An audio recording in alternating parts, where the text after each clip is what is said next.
Então, pessoal, no vídeo de hoje a gente vai estar falando aí sobre uma coisa bem corriqueira, ou seja, acontece frequentemente, que é porque você ali fez o negócio, né? Ou seja, você vendeu algo ou prestou um serviço, né, que seja, só que você não recebeu por isso. Ou seja, é uma coisa sua por direito, só que acabou não acontecendo, né? E você não tem um título executivo extrajudicial para estar executando essa dívida, ou seja, você não tem uma nota promissória, né? Não tem uma letra de câmbio, não tem um contrato particular com assinatura de duas testemunhas, ou senão não tem um contrato que seja, né, registrado em cartório, né? Então, ou seja, não tem firma reconhecida.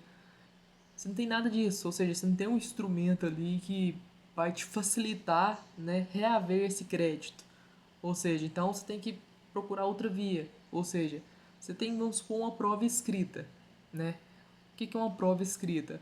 Você ali via direct, vamos supor uma loja de roupa aí, fez uma negociação, né? A cliente ligou, no caso, via direct, normalmente digitou pedindo uma blusa, né? Então digitou pedindo a blusa, passou o endereço e disse que o produto assim que chegasse, né, efetuaria o pagamento aí via Pix. Só que chegando o produto, postou aquela foto no feed ali, né, com a roupa em si, porém não efetuou o pagamento. Ou seja, por confiança ali, né, você acreditou que ia ter sucesso nessa negociação, né? Só que, como se diz, você não tem um título firmado ali com a pessoa, mas você tem a prova, né, que fez o pedido, você tem o endereço ali, né, que foi realizada a entrega desse pedido, e você tem a foto do indivíduo com o produto, ou seja, ela recebeu o produto, entendeu? Então isso aí, né, já se caracteriza numa prova escrita para uma possível ação monitória, né? Que é uma forma de você estar reavendo, né, esse valor, né, esse débito aí, né, que é seu. Então o que que acontece? Outro exemplo aí clássico também. Vamos supor que o indivíduo é um pintor, né? é, Fez o orçamento ali via WhatsApp, né? O que acontece? Ali está destacado o número do indivíduo, né? É, ele fez ali o orçamento e enviou, né, para esse cliente, né? Ou seja, ele prestou o serviço, né? Fez o orçamento, prestou o serviço e tirou foto do serviço concluído. Ou seja, ele não tem nada ali que um título que vincula as partes. Só que ao mesmo tempo tem, né? Por mais que seja informal, ele tem como provar, né, todo esse fato. Ou seja, tem um orçamento ali, foi enviado via WhatsApp ou por e-mail que seja, né? Qualquer outro meio de comunicação, né? De forma escrita. E ainda tem a foto do serviço concluído. Então isso aí tudo é um conjunto probatório para você estar tá juizando uma ação monitória, né, para reaver esse valor que você não recebeu, porque no caso o indivíduo não te pagou, seja pela venda do objeto ou se não pela prestação do serviço. Outro exemplo clássico, né, que eu já ia esquecendo de citar é o seguinte: vamos supor que um amigo ou familiar mesmo, via WhatsApp, te pediu uma certa quantia, né, em dinheiro ali emprestado.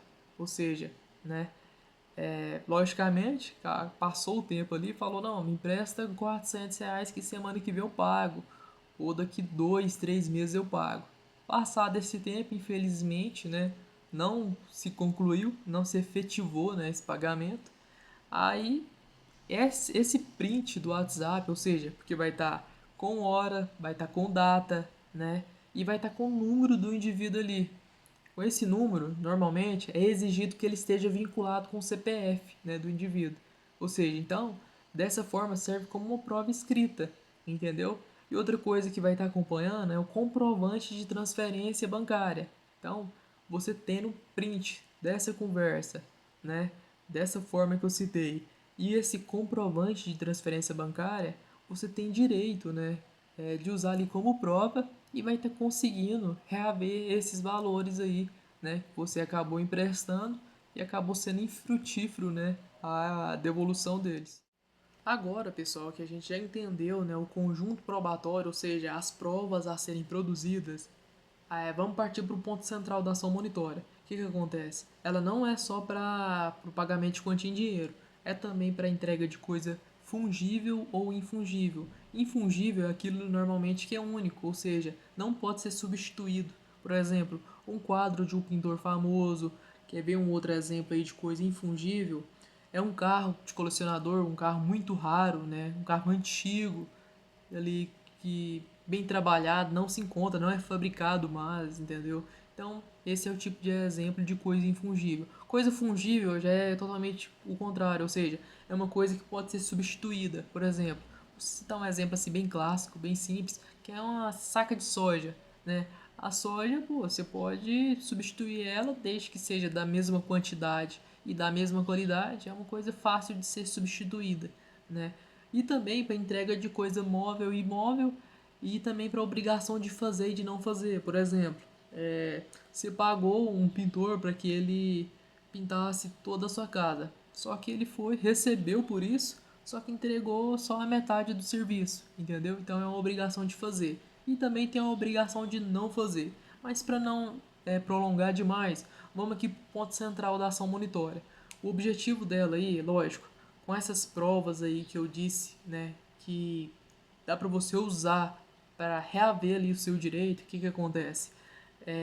O juízo pode entender se essa prova foi evidente, ficar claro e evidente o direito do autor, ele vai citar, lógico, tem que ter a citação aí do réu, né? Após a citação, vai ter um prazo ali de 15 dias para ele efetuar o pagamento, ou seja, a gente conseguiu um mandato monitório, né? Então esse mandato já diretamente, ou seja, cita ali o autor para pagar uma quantia, no caso que foi o exemplo mais usado aqui, ou entrega de uma coisa que seja. Então o que que acontece? Então a gente vai buscar essa quantia, pode ver que é muito mais rápido do que uma ação de cobrança, porque a ação de cobrança ela não vai ter esse caráter aí já de que o indivíduo efetue o pagamento. Ali na ação de cobrança, no procedimento comum, a ideia é que ele apresente uma defesa, entendeu? E não que ele pague o valor logo de cara. Então o que, que acontece? E se o réu, né, o indivíduo ali que te deve, ele não efetuar o pagamento em 15 dias e não apresentar os embargos monitórios, que é a defesa, né, para a ação monitória. Então nesse caso ali, né, fica constatado, né, ou seja, já se considera que você ganhou um título executivo judicial. Então, após a conversão desse título executivo judicial, ali a gente vai poder finalmente efetuar, né, a penhora dos bens, ou seja, qualquer movimentação em dinheiro ali que o indivíduo faça em suas contas bancárias, ou investimento, né, ou poupança, a gente vai conseguir ter o acesso ali, né, através do sistema aí, né, do Poder Judiciário, né, via Cisbajude, Renajude, no caso aí para penhora de veículo, ou qualquer tipo de transferência que o indivíduo tente fazer vai ser bloqueado. Então essa é a forma, né, de estar conseguindo reaver, né, esses valores. Outra coisa que eu esqueci de citar, o que que acontece? Ainda tem um prejuízo aí, né, de 10%, ou seja, uma multa de 10%, né, em cima do valor da causa que o devedor terá que pagar pela inércia. Ou seja, se ele não apresentou os embargos monitórios ou se ele não efetuou o pagamento, ainda tem mais essa multa aí, né, que acaba dificultando mais a vida do devedor. Mas, lembrando, tem uma bonificação nessa ação monitória. Se lá quando é expedido o mandato monitório, ou seja, para ele efetuar o pagamento, né, ele efetuar, ele resolver acertar aí, né, pagar o que deve, o que que acontece? Aí no caso ele vai ter uma bonificação, que é a isenção de custo processual, ele fica isento, né? Não vai ter que pagar nada das custas processuais e também dos honorários advocatícios. Então acaba que é uma forma de impulsionar, né? Não só, como é que eu posso dizer, penalizar, né? Para que ele pague, mas também vai ter uma bonificação, ou seja, uma certa compensação, né? Para diminuir, né? Os prejuízos aí.